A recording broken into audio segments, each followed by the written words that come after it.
ርዕሰ ሊቃነ ጳጳሳት ሌዮ 14ኛ በስዊዘርላንድ በእሳት አደጋ የተጎዱትን በጸሎት አስታወሱ። ርዕሰ ሊቃነ ጳጳሳት ሌዮ 14ኛ ታህሳስ 23 ቀን 2018 ዓ.ም በስዊዘርላንድ ክራንስ ሞንታና ከተማ በተከሰተ የእሳት አደጋ ሰለባ የሆኑትንና ቤተሰቦቻቸውን በጸሎት አስታወሱ። በአደጋው ወደ 40 የሚሆኑ ሰዎች መሞታቸውና ከ110 በላይ ሰዎች ደግሞ መቁሰላቸው የተነገረ ሲሆን ቅዱስነታቸው በአደጋው ለተጎዱትና ቤተሰቦቻቸው እንዲሁም ወዳጆቻቸው ያላቸውን ቅርበት ገልጸዋል። ርዕሰ ሊቃነ ጳጳሳት ሌዮ 14ኛ በመልእክታቸው የሟቾችን ነፍስ ወደ ሰላሙና ወደ ብርሃን መኖሪያ እንዲቀበል በልብ ሐዘንና በስጋ መቁሰል ለሚሰቃዩ ሰዎች እግዚአብሔር ድጋፋቸው እንዲሆናቸው በማለት ጸሎታቸውን አቅርበዋል።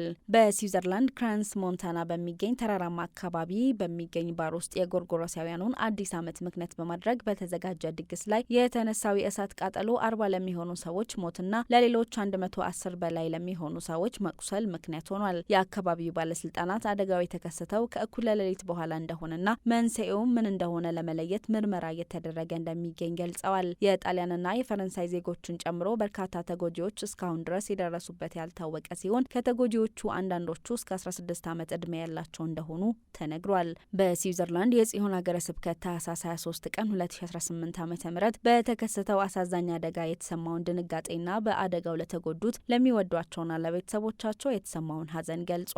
ሀገረ ስብከቱ የአደጋው ሰለባዎችን በጸሎት የሚያስታውሳቸው መሆኑን አክሏል። መረጃው የቫቲካን ዜና አገልግሎት ነው።